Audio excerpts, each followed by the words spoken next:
In 2011, cancer was the cause of death in more than 500,000 Americans, with nearly 1.6 million new cases reported. CUP, or cancer of unknown or uncertain primary, makes up as much as 15% of all newly diagnosed cancers. Joining us this morning to examine the progress being made against these late-stage cancers is medical geneticist with a focus on cancer, Dr. Robert Wassman. Good morning, doctor. Good morning. Thank you. No, thank you so much for being here this morning.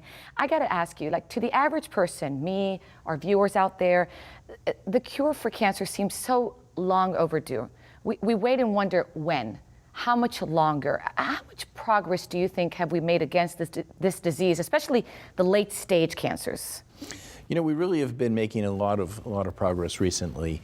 The past several decades, our advances in understanding about the biology of cell growth, and importantly the biology of abnormal cell growth, which is what cancer is, have made leaps and bounds and laid the foundation for us to now be able to develop therapies that are targeting specific things that go wrong in that process. And so, you know, we've made a lot of progress on that. We're on the cusp of a lot more progress. The reality is that the greatest advance has been in early stage cancers. Correct. Diagnosing cancer early lets us get to cures, but late stage cancers we're making progress as well. Which brings me to something I read before I introduced you, which is cancer of unknown or uncertain primary, CUP. What does that mean? Well, you know, sometimes when the doctor and the pathologist team together to try to make a diagnosis of where the cancer came from, it's uncertain exactly what the origin. When cancer presents late stage, it can have spread to many parts of the body, and it's not always apparent where it began. And so that's a cancer of uncertain or unknown primary origin. And the problem with that is that, you know, without knowing where the cancer came from, the doctor doesn't specifically know how to treat it. Most of our treatment understanding comes from treating a specific type of cancer defined by where it arose from. And educate me on this, because I read about this morning. It's called micro-RNA-based diagnostics. What is that?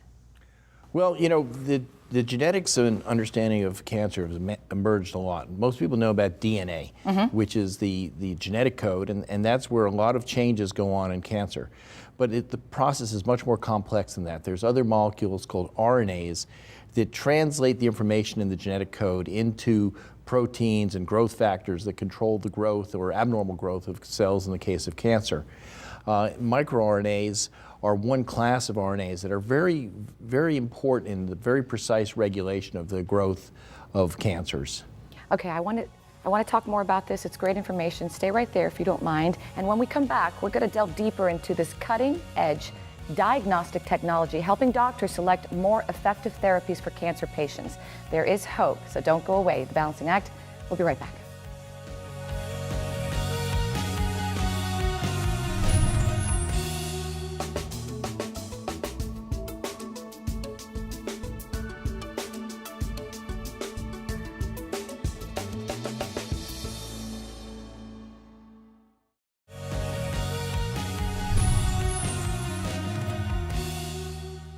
Welcome back, everyone. We've been talking with Dr.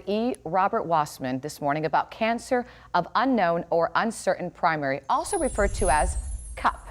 Doctor, let me ask you now, what gives you hope? Because, you know, so many people out there always say, you know, I need the hope.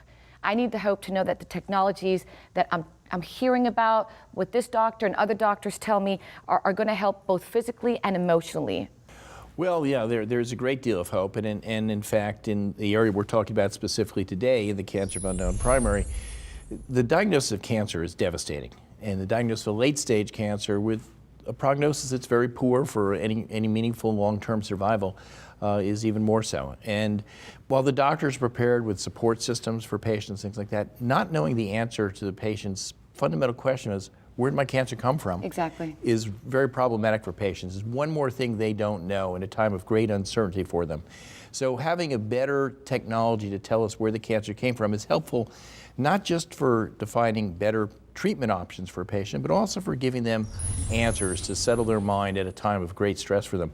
And it's also of great help to the family. It can help them define potential risks for themselves for cancer down the road. I want to talk a little bit more about the micro-RNA diagnostics. Again, I hadn't heard about it. It's something new. I'm sure our viewers as well would like to hear more. Is there a type of cancer that this testing is able to differentiate, let's say, better than other types of cancers? Well, certain cancers are detected very precisely by it. There's a pattern of microRNAs in every cancer, and it's pretty precise for each cancer type. And we're able to ferret out specific patterns that identify the cancer.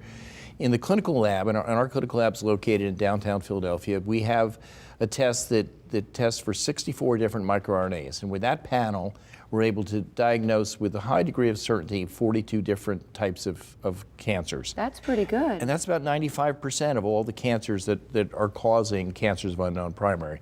So it gets a significant portion of the cancers that are questionable in the minds of the doctors. And no, you know, we've always heard that cancer, as we know, does not discriminate. It could happen to anyone at any age, the young, the elderly.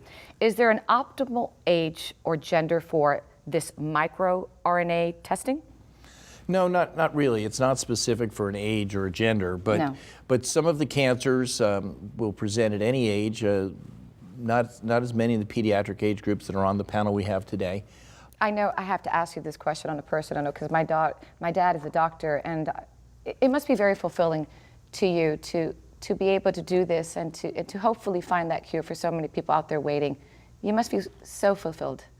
Absolutely, it's been very fulfilling, and it's been very helpful. A lot of my interest in the advancing of targeted therapies have come from experience with family members who have benefited greatly from the emerging therapies. So I personally have seen the benefits. We haven't fixed the problem yet, but the benefits are coming. Thank you so much, Doctor. Thank you. Thank you so much for your time and for what you do. And if you'd like to learn more about microRNA testing, where it is, and perhaps where it's heading, visit mirviewdx.com. That's mirview, followed by the letters dx.com.